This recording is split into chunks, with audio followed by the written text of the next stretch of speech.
जय श्री राधे कृष्ण। आप सभी का स्वागत है आपके अपने YouTube चैनल कथा सुख में। आप सभी को विवाह पंचमी की हार्दिक शुभकामनाएं। विवाह पंचमी का पर्व हिंदू धर्म में एक प्रमुख त्योहारों में से एक है। मार्गशीर्ष मास के शुक्ल पक्ष की पंचमी तिथि को विवाह पंचमी मनाई जाती है। इसी पावन दिन भगवान श्री राम और माता सीता का दिव्य विवाह हुआ था। मान्यता है कि इस दिन आदर पूर्वक श्री राम जी और माता सीता की पूजा करने से सभी मनोकामनाएं पूरी होती हैं। यह भी कहा जाता है कि इसी दिन से गोस्वामी तुलसीदास ने रामचरितमानस की रचना प्रारंभ की थी।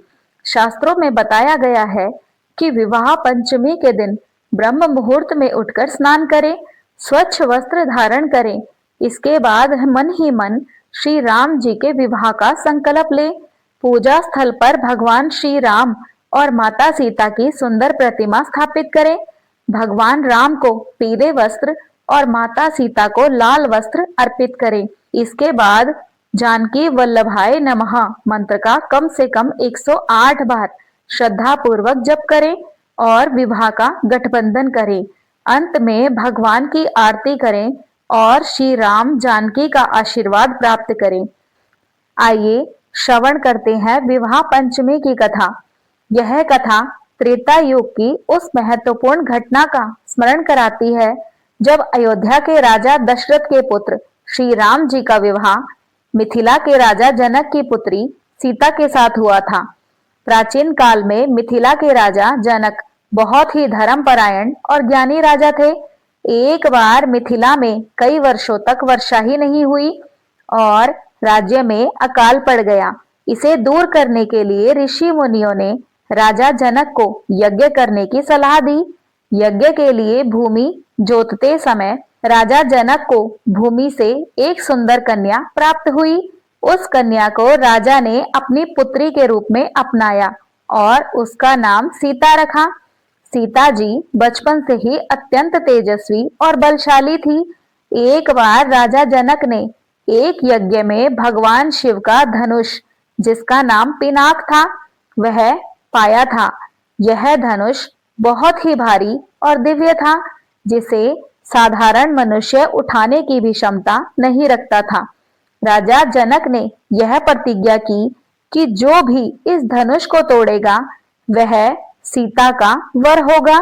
अयोध्या के राजा दशरथ के 4 पुत्र थे, श्री राम, भरत, लक्ष्मण और शत्रुघ्न। भगवान राम और उनके छोटे भाई लक्ष्मण अपने गुरु विश्वामित्र जी के साथ यज्ञ की रक्षा करने हेतु वन में गए थे। उसी समय ऋषि विश्वामित्र श्री राम और लक्ष्मण को लेकर मिथिला पहुंचे, जहां राजा जनक का धनुष यज्ञ आयोजित था। धनुष यज्ञ में विश्व के अनेक वीर और राजा आए थे, लेकिन कोई भी शिव धनुष को हिला तक नहीं सका। जब भगवान राम ने धनुष को देखा तो गुरु विश्वामित्र के आदेश पर उन्होंने इसे उठाया और उसकी प्रत्यंजा चढ़ाते हुए धनुष को तोड़ दिया। इस प्रकार राजा जनक की प्रतिज्ञा पूरी हुई। शिव धनुष टूटने पर राजा जनक ने भगवान राम को अपनी पुत्री सीता का वर स्वीकार किया। इसके बाद राजा दशरथ को निमंत्रण भेजा गया।